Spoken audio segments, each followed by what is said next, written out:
Vivian Risi, I am so honored to have you here on the podcast. Thanks so much for joining us. Um, I'm going to do your intro here, and because I don't want to mess it up, I printed it off to make sure that I would do it right. All right. So Vivian Risi, you are the broker, president, and broker of record of LePage, your community realty. Vivian, inspired by her vision of becoming a successful female entrepreneur, Vivian Risi founded Your Community Realty, Canada's #1 franchise for Royal LePage and #3 of all real estate brokerages in Canada.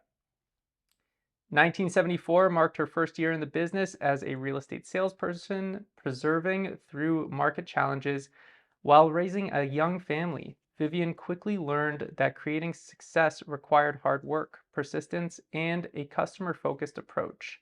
Successfully helping her client base and putting their needs first is what earned her an award-winning associate broker status. In pursuit for more, Vivian followed her passions and decided to purchase and manage a small brokerage of 18 realtors in Richmond Hill. It's only 18 at the beginning. That's all I have. Yeah, I know, 18. I know it sounds like a small number. Well, yeah, it was actually, but go ahead. Leading by example of putting people's needs first, Vivian transformed and grew her brokerage from a small business to a market-dominating powerhouse. Today, Vivian, along with her family, proudly offer Your Community Realty 1,000 realtors strong and 10 fully serviced locations around the GTA. Her passion for building stronger communities and her belief in people helping people is at the forefront of everything she does. In addition to running her successful brokerage business, she dedicates her time, energy, and resources to helping over 30 plus charities and causes every year. Her work in philanthropic efforts have been recognized by various organizations, earning herself the Royal LePage Philanthropist of the Year award in 2008. City of Vaughan Philanthropic Business Person of the Year award in 2013, Richmond Hill Chamber of Commerce Mayor's Award in 2012, York Region Excellence Award in 2013, as well as the prestigious YMCA Peace Medallion Award in 2009, amongst others. Vivian stands behind her brand promise, people come first, and it shows. Wow. More time left. I think that's all the time we have, folks. Welcome, Vivian. Thanks so much for Oh, coming. well, thank you for having me, Adam. This is it's an honor to be here. Thank you. So to say that you are um, a giant in the industry is an understatement. You've got, I mean, decades of experience in the field. I guess let's start with the burning question that's on everyone's mind first. You've got an eagle eye perspective on the market. I mean, from the biggest of land deals, commercial deals, to the smallest of residential deals. I mean, you cover everything and have covered everything through all kinds of market cycles. What's your take on what's happening right now? Right now, we're at the cusp of a change right now in real estate ownership. That's what I see right now. And there's such a shift in the market. Like as we've seen the past few years, the market has completely, gone up. I mean, to the point where they had to slow it down. They had to do something to slow it down. Obviously, the supply and demand factor was so obvious that 20 offers on a house was not unusual, which is not normal in any market. And the prices were going up way higher than people's incomes. So if you look at that as a factor, we take it back a few years. The same thing happened in another time and place, and they had to really slow the market down by jacking the interest rates up to 18 to 20%. So this time around, it's not even close to what they did back then to slow things down. So they've learned through the process.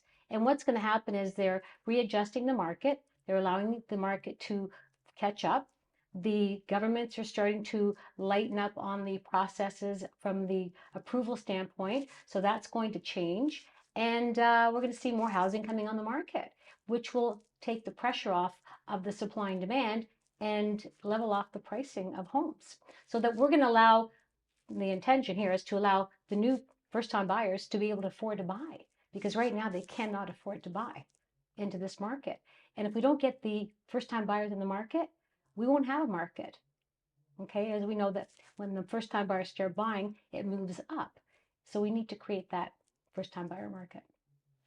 Interesting. Okay, so I mean, you've seen so many cycles now happen in the real estate market in the Yeah, GTA. yeah. What would you say is the opportunity coming up?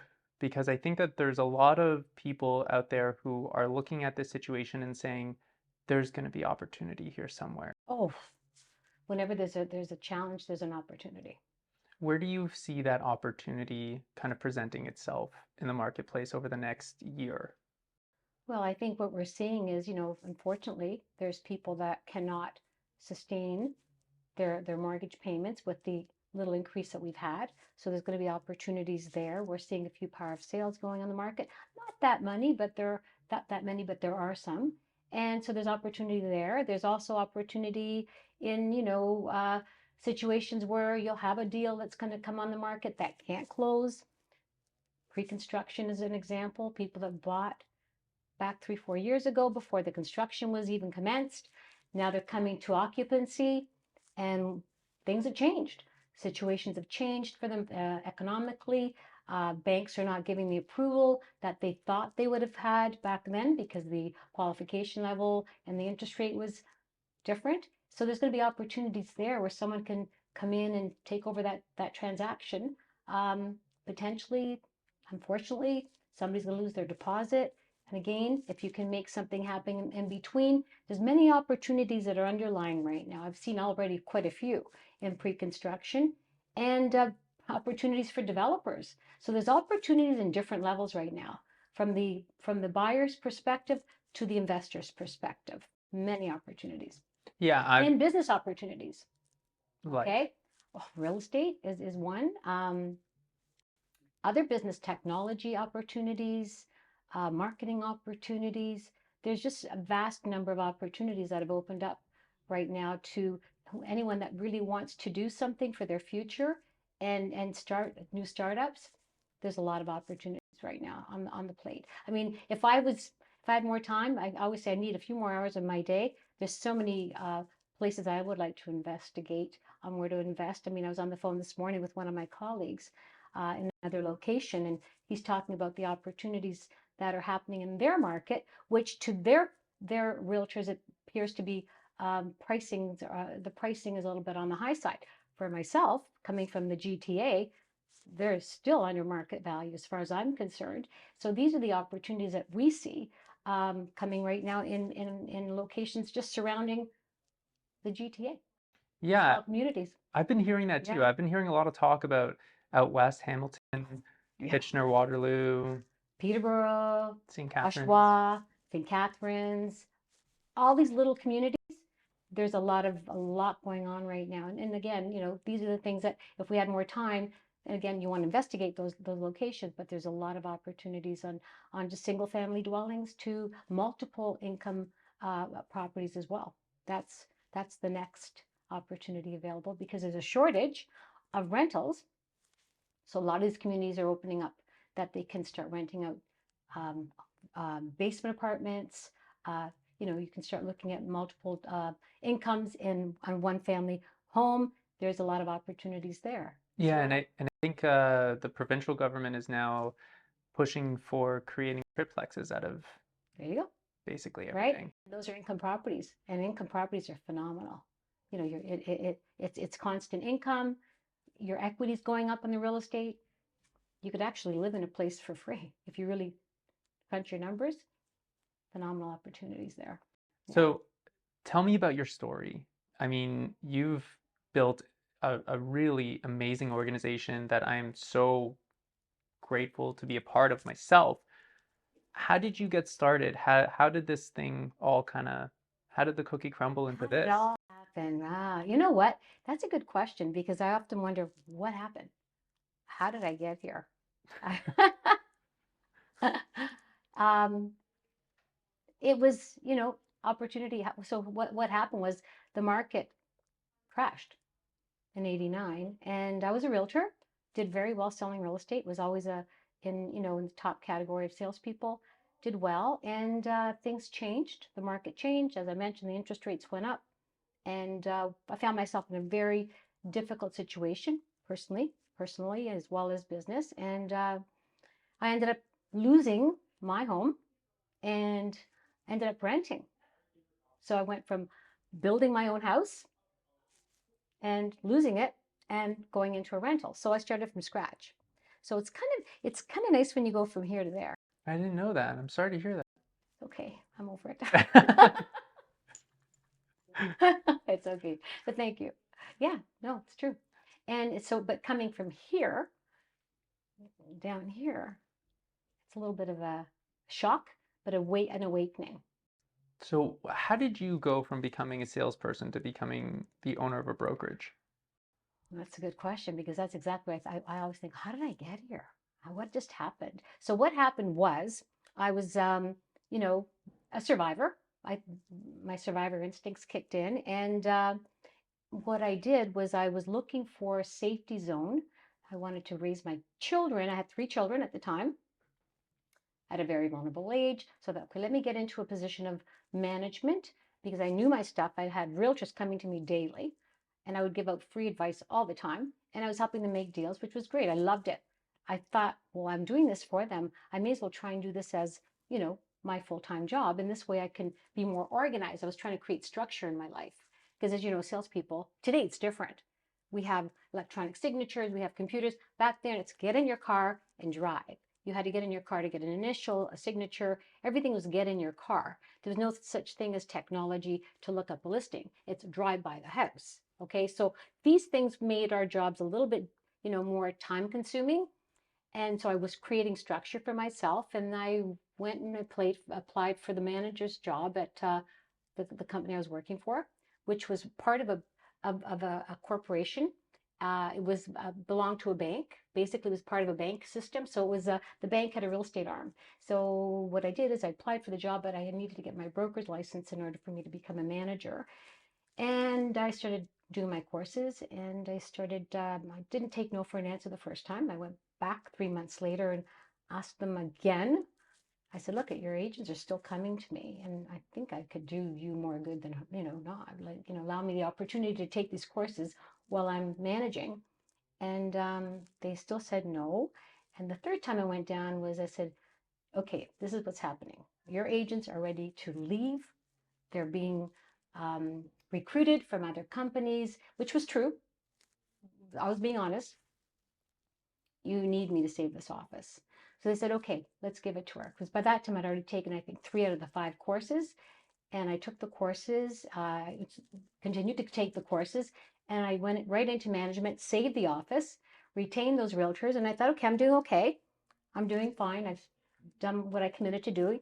So now I'm going to start trying to build the company. And I started noticing things about how real estate was being run. And what they were doing was completely against my core beliefs. And my core beliefs are always giving service, giving training, making people better at what they do, and providing them with education, because transactional deals can happen all the time, but they're not sustainable. So I wanted to build a sustainable environment, and I started bringing in trainers and working in that capacity. And a few months later, surprise, surprise, the company was sold. My job was gone, basically. Done. They called us down to a meeting. They said, well, the company's been sold to an American franchise company, and your office will either be merged with another location or bought by somebody else. And if they decide to keep you on, well, you'll have to negotiate with that new owner. So I went back to the office and had a big meeting with my realtors, and there was tears everywhere, but it was emotional. And I just thought, no, this is a positive thing. And I really believed in my heart that it would be positive, but I didn't know how. I just felt like I've got to believe in this. I know something good's going to come out of it. But of course, I'd be lying if I didn't say I was frightened that I was going to be without a job. So I became interested in driving someone to purchase my location, and I was cold calling brokers to buy the office. And I made calls to different brokers that owned around me. And one in particular said to me, Vivian, why don't you buy it? Because don't forget, we were in a recession back then. People weren't buying anything. And I thought, how can I buy it? I don't have any money. But I thought, well, hold on a second. I was a good salesperson. When I was selling real estate, it was always about the price, it was about the terms. So I thought, let me see if I can put something together here. So I did. I got on the phone with the president and I said, listen, I've got all these brokers calling me, asking me questions about, should they buy, shouldn't they buy? I could be a spokesperson for the company. I could actually help you sell more offices, but I'm interested in buying this location. And of course, here comes the big pitch. But my capital's tied up. Look at your face. I love a good angle. Okay. There's no warning. My capital's tied up. I don't know if you believe me or not, but I said it, and I felt, my capital's tied up. And he said, okay, Vivian, what are you proposing? And as soon as he said that, I stood up. I was on the phone. I stood up. I thought, okay, I need to get all my energy together here. I said, well, this is what I propose. I will look at the numbers. I'll have my accountants review it.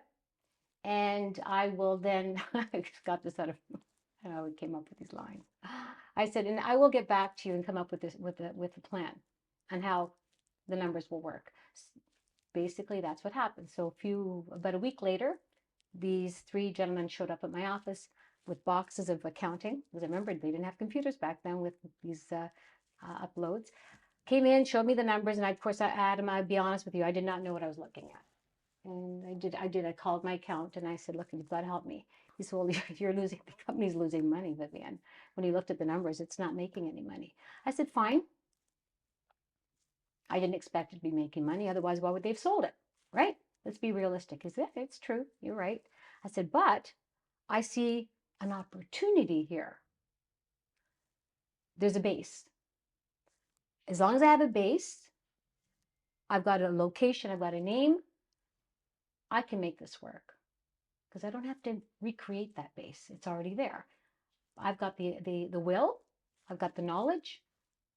I will propose something to the company. So I sat down and I said, I will buy this, but I will not be putting my money into it.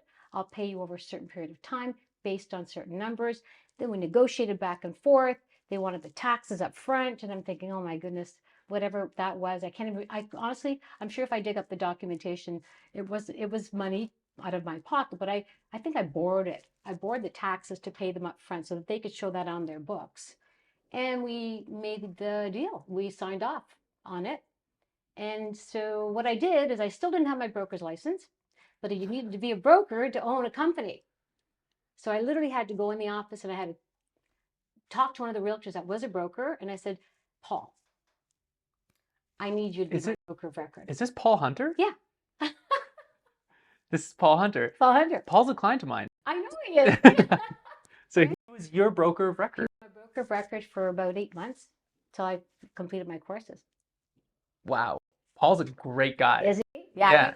He'll tell you. He'll say, yeah, Vivian, she asked me to be broker of record. Yeah. I couldn't say no to her. She was looking at me like, please, Paul. So he did, and so all the documents had to be signed off by Paul. Paul signed here, but if documents more on the registration documents. So if I was bringing in an agent, Paul would have to sign off with these agents. So he was great. Oh my God, he was amazing.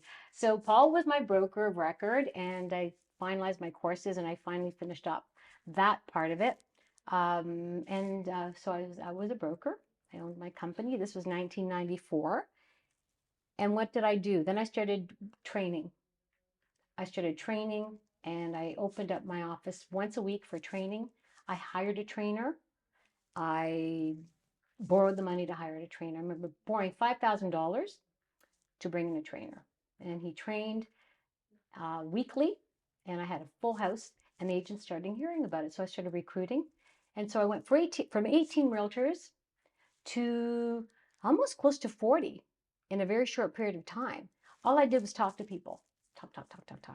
And what I found was the smaller the office, the more control the agents had. So you have to understand, these agents felt that they owned the office. They were there longer than I was, and they were older than I was. So I had to win them over, and that was tough. I know how that feels. You know how that feels. That was probably one of the most challenging times for me, because I had to overcome the Well, she's only a woman, for God's sake. I mean, I had the broker across the street with the balloon having a big meeting at one of the big hotels. He was like 5 times my size, and he said to it, a big meeting, and of course, this all got back to me.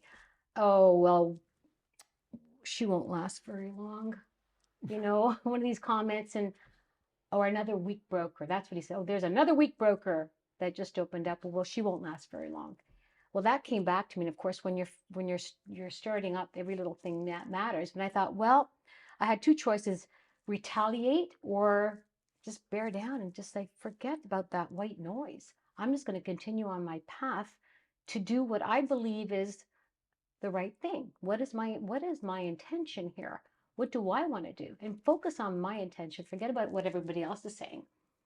And I did. I focused on my intention. I continued to recruit, brought in more services, and then I ran out of space.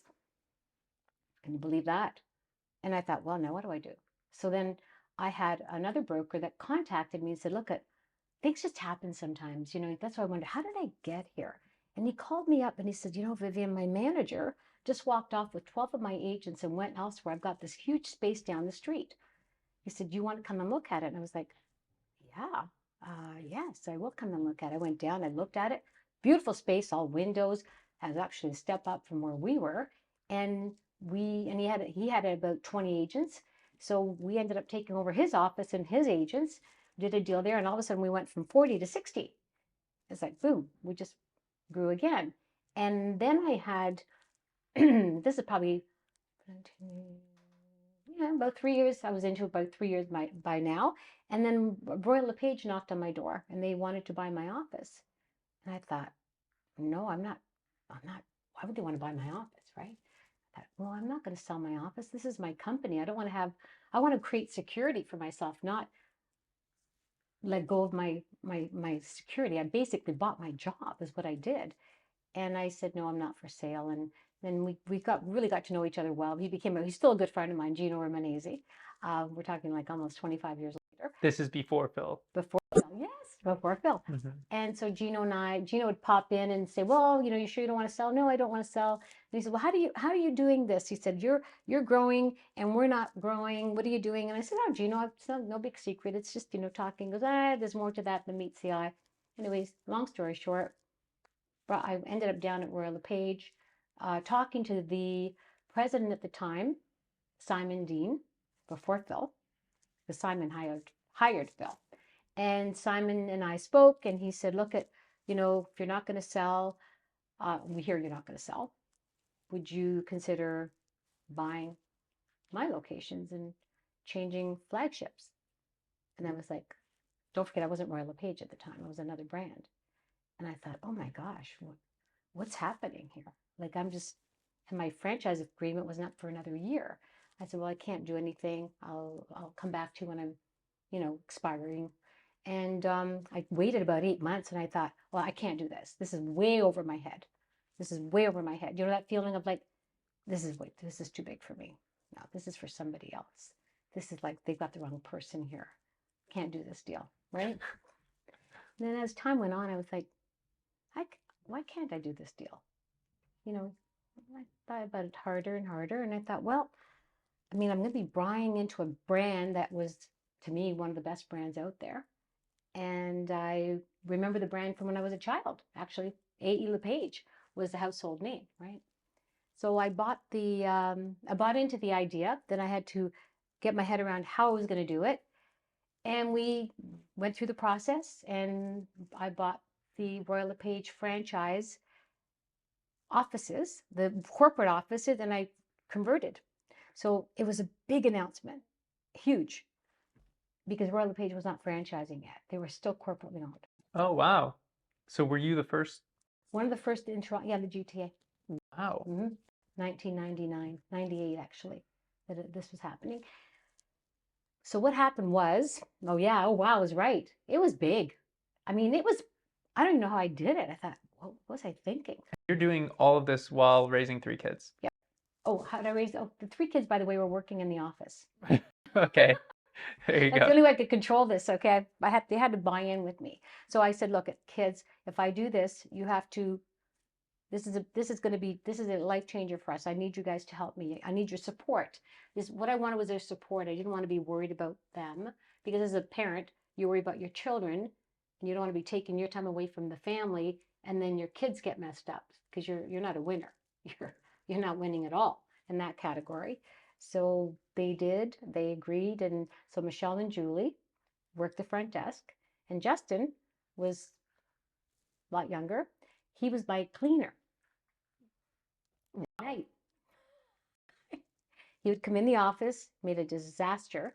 But I would never say that at the time. I said, "Dear God, that's great, Justin." Well, they were mopping the floor. The water was wet and it was splashing up the walls. So I was like, "Oh my God." So I'd be wiping down the walls. But when they weren't looking, because I didn't want to break his heart and say, "You did a terrible job." So him and his friend, Frank, they're still good friends today, were the cleaners, my office cleaners. But I used to get cleaners in after them. But I got the family involved. So that was all around the time of raising the 3 children. And from there, we grew again. So then I went from 50 some odd agents, acquired corporate. I was 120 agents. So just like all of a sudden it became 120. And that was a big, big movement for me, because not only was I acquiring more realtors and growing, I was actually thrown into the lion's den with corporately owned realtors.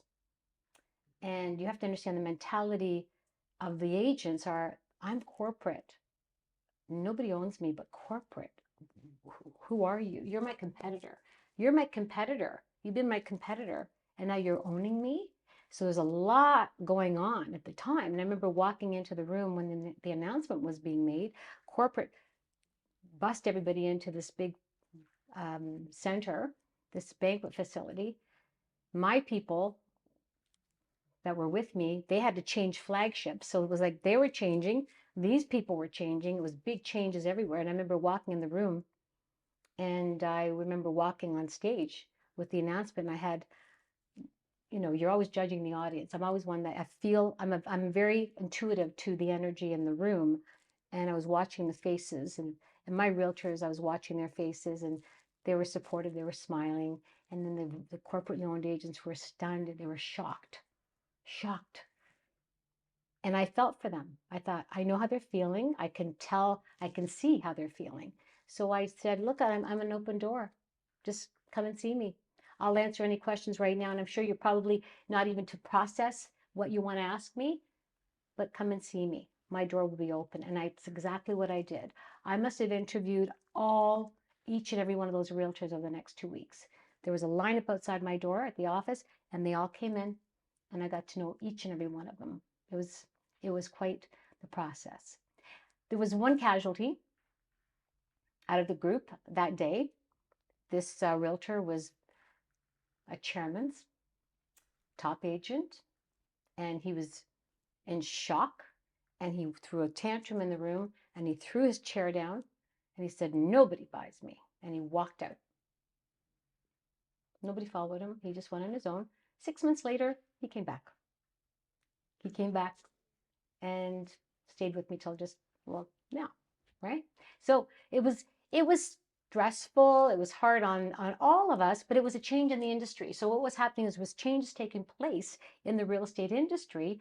And again, with change was opportunity. So who would have anticipated the change in my corporate structure on the company that I was working for? Who would have anticipated LePage corporately changing their structure and starting to franchise? So change.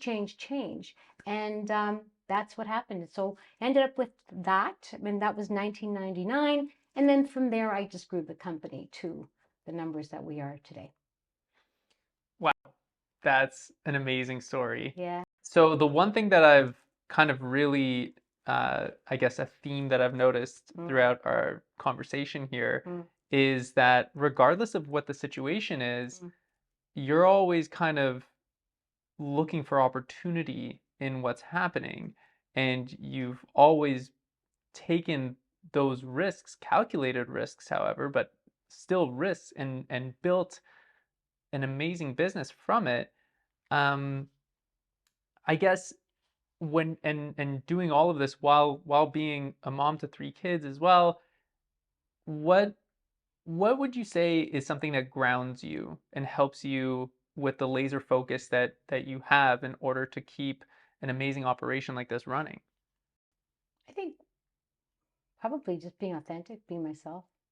I don't try and keep up with anyone else. I just look at it's opportunity, but I look at the situation and say, well, how can I help? How can I make this better? Not just for me, but for everybody else.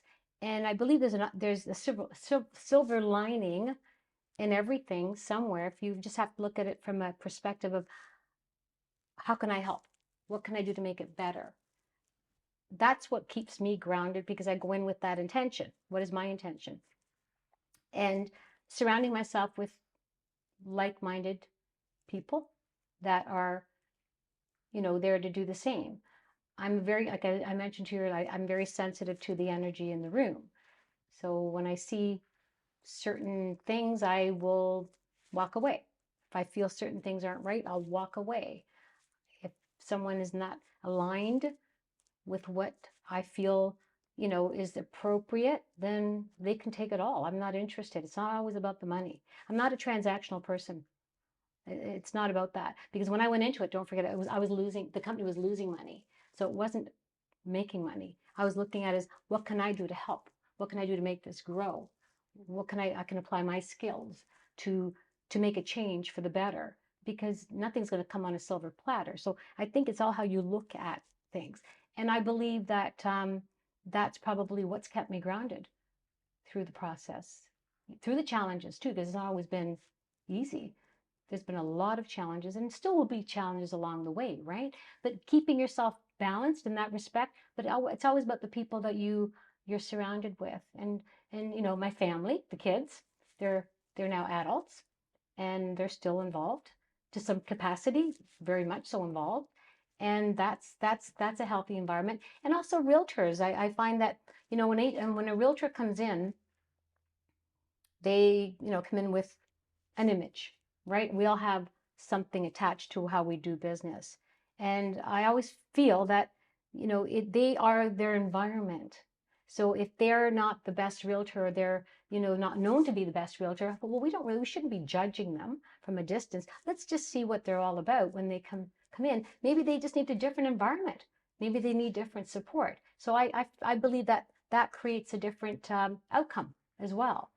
That's really what keeps me grounded. So my focus is making it better. How can we all be better taking this challenge on?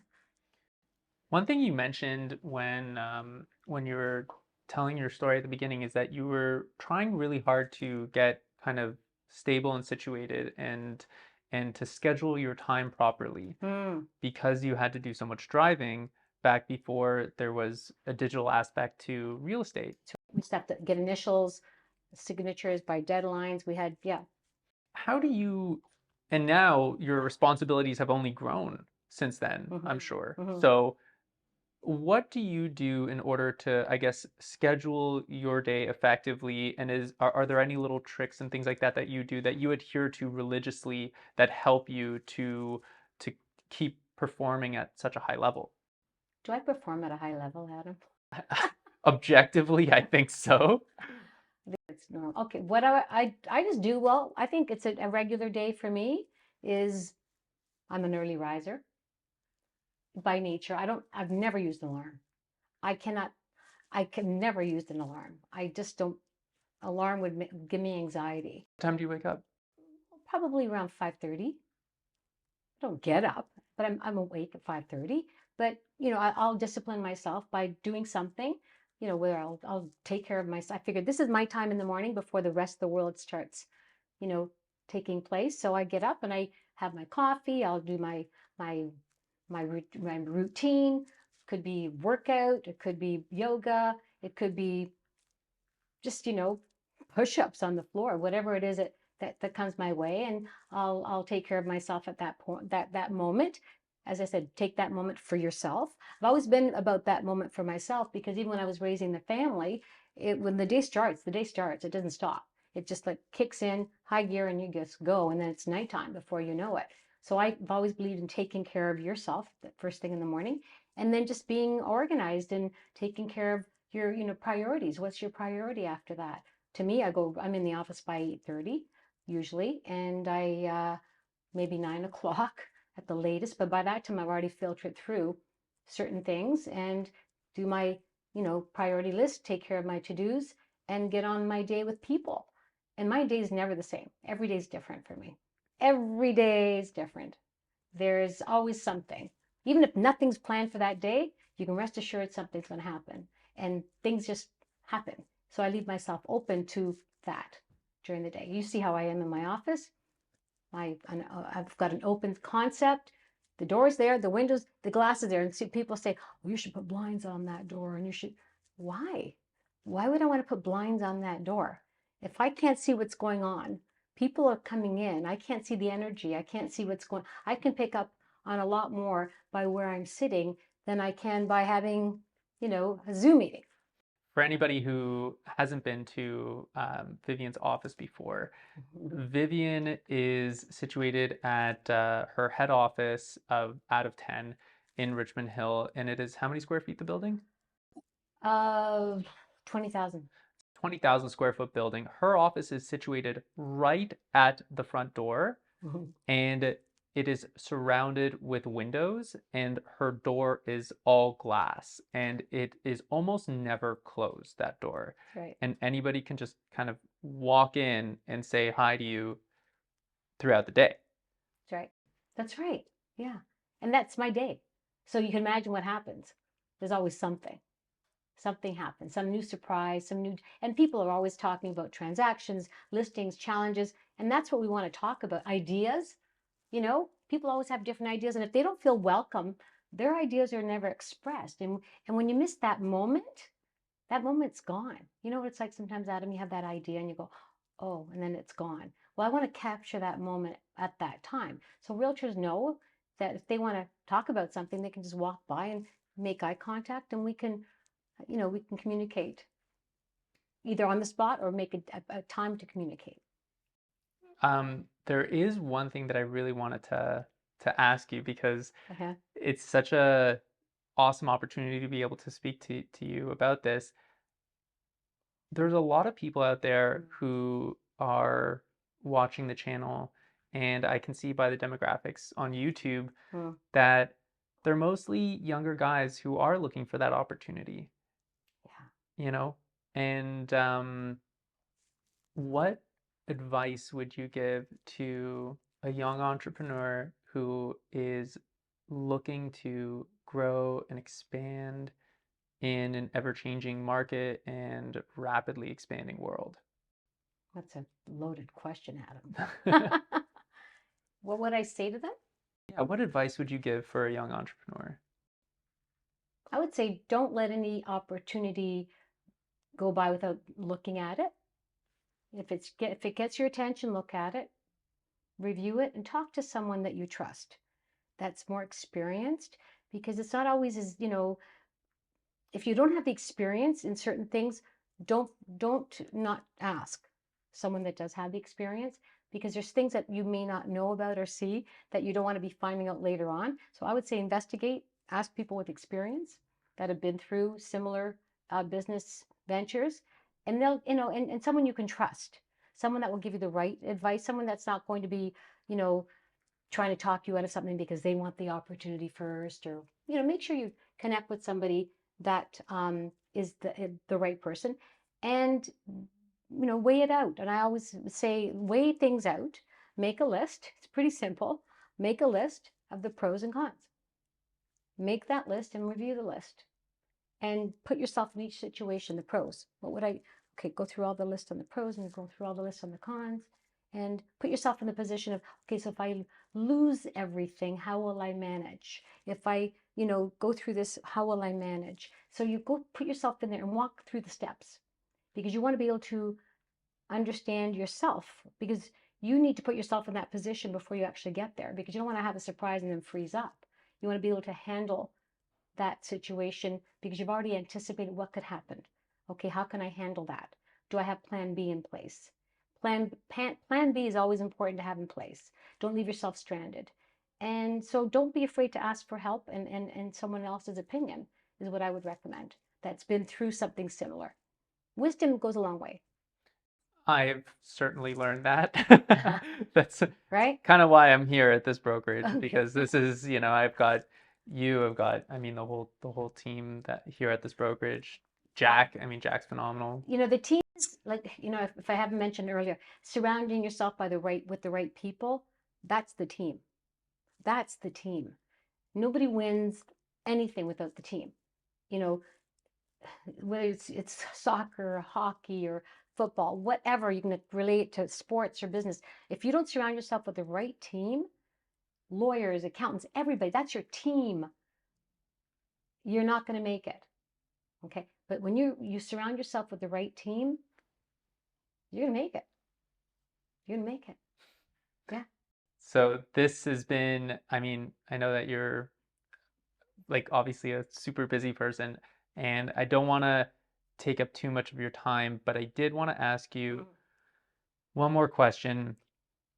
You've seen real estate cycles and you've seen the fear, uncertainty, Yeah. doubt. We're seeing a lot of that right now. Yeah. What message would you have for specifically buyers and sellers right now in this market who are feeling fearful about the future? Well, my message would be this is the world. The market's always going to go up and it's always going to go down. The key is to stay in the game. Don't get out of the game. It's difficult to get back in the game. So my message would be is get in the game meaning ownership. Okay? Ownership is very important. Ownership, you build your equity. I've said this bit before. When you're working paycheck to paycheck, you're making a living, right? Pay your bills, gas, food, whatever, schools. But when you own real estate, you build your equity, you make your fortune. So you've got to get in the game. If you're not in the game, you're not going to build equity. And real estate doubles every 7 to 10 years. For you to save that money by working paycheck to paycheck, I don't know how long it's going to take, but it's going to take a long time. So can you imagine if you do the quick math, you've got to get in the game because your equity is going to build. And that's the only way you're going to be able to sustain your family and your growth and give your family the support that they need when they are at that stage of ownership. And I always say to them, if you can buy an investment property for your children, don't give it to them because then they have to learn value. Do it. Okay, have them earn it. But that's what I would recommend. So don't be afraid of the market. The market, listen, if I was afraid of the market, I wouldn't be where I am today. If I didn't have a piece of real estate to leverage myself on, and I remember I said I lost my house, but I was able to retain a little teeny little dinky cottage that nobody wanted. Thank goodness I had that because of that little piece of property in the middle of nowhere. I was able to leverage myself to bore that little bit to sustain myself. So that's where I saw the strength. And that's what the advice I would give is get in the real estate world and don't get out of the real estate world because that's where you're going to be strong. Vivian Risi, thank you so much for joining me here today. It was a blast. You know what? Thank you for inviting me. I only walked by your office. Now I get a chance to see how it feels. Well, this is thanks to you. Truthfully, honestly, this is, been a huge change for me in my career. And, it was interesting kind of coming up in the real estate industry. Yeah. I mean, I've been doing this now for 7 years and Oh, 7 years. yeah. Oh my God, Adam, it's just like yesterday you walked in the door. Yeah. And I remember that, it was kind of like this just whirlwind of, information being thrown at you to get used to everything. And then you kind of get used to it. And now I'm used to it. But, for years now I'm building my business. But there were a couple times when I kind of came to you and I'll never forget it. And I kind of just said, Vivian, I need your help. Will you help me with this? And it was like before I could even finish the sentence, you were like, whatever you need, you got it. Like you just had my back and you moved mountains for me. And I'll never forget that. And so you're gonna have to drag me out of here kicking and screaming because I'm not going. Yeah. But very grateful. Oh, pleasure. Thanks so much for coming on the podcast, and Thank you. we're gonna publish this one soon. Thank you for having me, Adam. It's been a pleasure being here, and you're a great interviewer. Sure you don't want to go into the TV interviewing? No, not yet. I'm still too shy. Thank Well, you. you did a great job. Thank you. And you made me comfortable too. Thank you. Thanks, Adam.